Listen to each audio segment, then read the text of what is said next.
Hi friends, எல்லோருக்கும் வணக்கம். எல்லோரும் எப்படி இருக்கீங்க? நல்லா இருக்கீங்களா? இன்றைக்கி அந்த கதையோட அடுத்த பகுதி தான் பார்க்க போகிறோம். அதுக்கு முன்னாடி நீங்கள் செய்ய வேண்டிய விஷயம் என்ன அப்படின்னு கேட்டிங்கன்னா, மறக்காமல் நம்ம சேனலை சப்ஸ்கிரைப் பண்ணிக்கோங்க. கீழே இருக்க பெல் பட்டனையும் கிளிக் பண்ணுங்கள். அப்போ தான் நான் போடுற வீடியோஸ் எல்லாமே உங்களுக்கு உடனுக்குடனே நோட்டிஃபிகேஷன் வரும். ஸோ மறக்காமல் சேனலை சப்ஸ்கிரைப் பண்ணிவிட்டு வீடியோ பாருங்கள் ஃப்ரெண்ட்ஸ். வாங்க நம்ம கதைக்குள்ளே போகலாம்.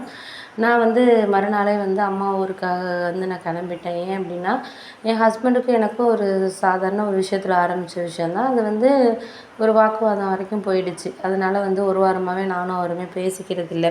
ஒருத்தர் பேசிக்காமல் அப்படி தான் இருந்தோம். ஆனால் ஒருத்தர் வீட்டுக்குள்ளே நம்ம பேசிக்காமல் இருக்கிறப்ப அதை மற்றவங்க சாதகமாக பயன்படுத்திக்குவாங்க. அதே மாதிரி தான் எங்கள் வீட்லேயும் அவங்களோட அக்கா, என் ஹஸ்பண்டோட அக்கா ரொம்ப நாளுமே ஹஸ்பண்டை பிரிஞ்சு ஒரு 7-8 வருஷமாகவே எங்கள் வீட்டில் தான் இருந்தாங்க. ஆனால் நாங்கள் 2 பேரும் ஒரு ஒத்துமையாக இருக்கிறவாசி எங்களுக்குள்ளே எதுவுமே அவங்க சண்டை வர வைக்கிறதுக்கு முடியலை. ஏன்னா அவங்க பிரிஞ்சு இருக்கிறதுனால நாங்கள் ஒரு அண்டர்ஸ்டாண்டிங்காக இருக்கிறது அவங்களுக்கு அந்தளவுக்கு பிடிக்காது. ஏதாச்சும் ஒரு விஷயத்தில் குறை கண்டுபிடிக்கிறது, ஏதாச்சும் ஒன்று பண்ணுறது, அந்த மாதிரி தான் பண்ணிகிட்டு இருப்பாங்க. ஆனால் என் ஹஸ்பண்ட் அது ஒரு விஷயமா எடுத்துக்க மாட்டார். அவருக்கு தெரியும். ஏன்னா நம்ம ஒத்துமையாக இருந்தால் தான் நம்ம அக்கா இங்கே இத்தனை வருஷமாக இருக்கிறதுக்கு மற்ற பொண்ணுங்களாக இருந்தால் நம்மளை இது பண்ணுவாங்க. ஆனால் நம்ம ஒய்ஃபை தொட்டு தான் எதுவுமே சொல்லாமல் நம்மளை அட்ஜஸ்ட் பண்ணி இது பண்ணிக்கிட்டு இருக்கு அப்படின்னு சொல்லிட்டு அவங்களுக்குள்ளேயே ஒரு இது. அதனாலேயே என்னாச்சுன்னு பார்த்தீங்கன்னா, நான் எவ்வளோ தான் எங்களுக்குள்ளே பிரச்சனைகள் சண்டைகள் வந்தாலுமே நான் அந்த அளவுக்கு வேறு எங்கேயுமே என் ஒய்ஃபை நான் விட்டு கொடுக்க மாட்டேன். அதே மாதிரியுமே அவளுமே விட்டு கொடுக்காம அப்படி தான் 2 பேருமே ஒத்துமையாக தான் கிட்டத்தட்ட 12 வருஷமாக இருக்கோம். அப்படி இருக்கிறதுனால என்னமோ தெரியல, இப்போ என்னாச்சுன்னா, ஒரு நகை பிரச்சனையில் எங்கள் அண்ணனுக்கு ஒரு நகை கொடுத்தேன்.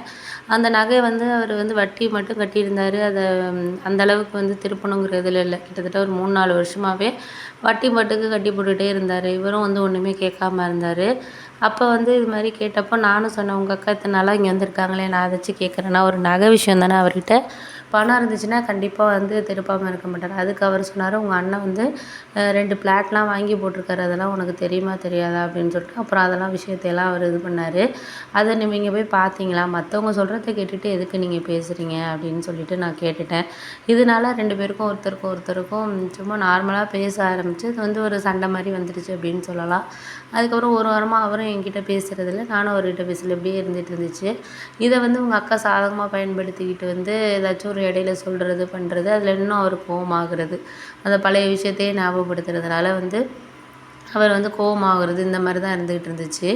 அப்படி இருக்கிறதுனால நான் என்ன யோசிச்சேன்னா, சரி இதுக்கப்புறம் இது சரிப்பட்டு வராது பண்ணாது அப்படின்னு சொல்லிட்டு நான் நினச்சிக்கிட்டு நான் ஃபஸ்ட்டு கொஞ்சம் இதாக இருந்தேன். அதுக்கப்புறம் போக போக நம்மளுக்கு இதுக்கப்புறம் வேண்டாம் அப்படிங்கிற மாதிரி முடிவு பண்ணிவிட்டு நானாகவே சரி இங்கே இருந்தால் இன்னும் பிரச்சனை அதிகமாக தான் இருக்கும் அப்படின்னு சொல்லிட்டு, அம்மா மட்டும்தான் ஊரில் இருக்காங்க. அண்ணன் வேறு ஊரில் இருக்கனால அம்மா மட்டும்தான் இருக்கிறாங்க. அவங்க வயல் இதெல்லாம் பார்த்துக்கிட்டு ஊரில் இருக்கிறதுனால சரி ஒரு 10 நாள் ஒரு வாரம் போயிட்டுனாச்சும் இருந்துட்டு வருவோம், கொஞ்சம் ரிலாக்ஸாக இருக்கும் அப்படின்னு சொல்லிட்டு கிளம்பிட்டேன். அவர்கிட்ட கூட நான் சொல்லலை, என்ன இதனால் எந்த ஒரு பிரச்சனை வந்தாலும் பரவாயில்ல அப்படின்னு சொல்லிட்டு. ஏன்னா அப்படின்னா, இப்போ நம்ம விஷயத்த சொல்கிறோம் அப்படின்னா அதை அவர் கேட்குறதுக்கே தயாராக இல்லைங்கிறப்போ நம்ம எப்படி எந்த ஒரு விஷயத்தையும் கேட்குறது பண்ணுறது அப்படிங்கிறதுனால நான் ஒரு இதாகவே எனக்கு கோவம் தான். எனக்கும் நான் சும்மா வார்த்தைக்காக சொல்லலை. எனக்கும் ஏன்னா கிட்டத்தட்ட அவங்க அக்கா 8 வருஷமாக இருக்காங்க. அவங்களுக்கு எவ்வளோ செலவுகள், அவங்க பிள்ளைங்க ஒரு பொண்ணு இருக்கா, அவளை நாங்கள் வளர்க்குறோம், படிக்க வைக்கிறாரு, எல்லாமே நாங்கள் தான் பண்ணுறோம். அப்படிங்கிறப்போ அவங்களுக்கு நிறைய நகை போட்டு தான் கல்யாணம் பண்ணி கொடுத்தாங்க. எல்லாமே ஹஸ்பண்ட் வீட்டில் வாங்கிட்டாங்க, பாதியை மட்டும் அவங்க வச்சுருக்காங்க. அது பொண்ணை கல்யாணம் பண்ணி கொடுக்குற நேரத்தில் தேவைப்படும் அப்படின்ட்டு இவர் ஒரு இதுக்காகவும் அதை கேட்க மாட்டாங்க. எந்த ஒரு இதுக்காகவும் அதை கேட்க மாட்டாங்க, பண்ண மாட்டாங்க. அதனால இப்போ என்ன ஆச்சுன்னு பார்த்தீங்கன்னா, ஒரு சில விஷயங்கள் நம்மளுக்கு என்ன தான் சரியான ஒரு இதில் நம்மளுக்கு இது பண்ணாலும் அதை நம்மளுக்கு எடுத்துகிட்டு போகிறதுக்கான இதுங்கிறது நம்மளுக்கு கிடையாத மாதிரி தான் இருந்துச்சு. அதனாலயே நான் என்ன முடிவு பண்ணிட்டேன்னா, சரி இதுக்கப்புறம் இது சரிப்பட்டு வராது நம்மளுக்கு அப்படின்னு சொல்லிட்டு நானாகவே எனக்கே ஒரு இது பண்ணிக்கிட்டேன்.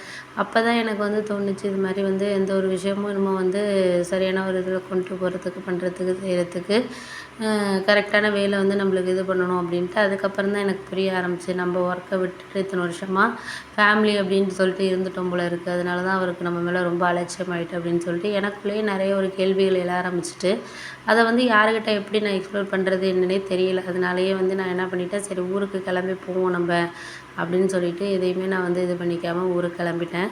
கிளம்புனப்போ எனக்கு அப்போயே ஒரு வேகத்தில் கிளம்பிட்டேன். ஆனால் பஸ்ஸில் இருக்கிறப்பெல்லாம் பார்த்தீங்கன்னா எனக்கு ஒரே நினப்பாக தான் இருந்துச்சு, பிள்ளைங்கள வந்து நான் ஏன்னா அவங்களுக்கும் வந்து பிள்ளைங்க ஒரு பையன் ஒரு பொண்ணு, ஒரு பையன் ஹாஸ்டலில் படிக்கிறான். பொண்ணை மட்டும் அழைச்சிட்டு நான் பாட்டுக்கு கிளம்பி வந்துட்டேன். இருந்தாலும் வந்து அவர்கிட்ட நம்ம சொல்லாமல் இந்த மாதிரி கிளம்பி வந்துட்டோமே அப்படின்னு சொல்லிட்டு மனசுக்குள்ளே கொஞ்சம் கஷ்டமாக தான் இருந்துச்சு. இருந்தாலும் வந்து வேறு வழி கிடையாது நமக்கு இனிமே அப்படின்னு சொல்லிட்டு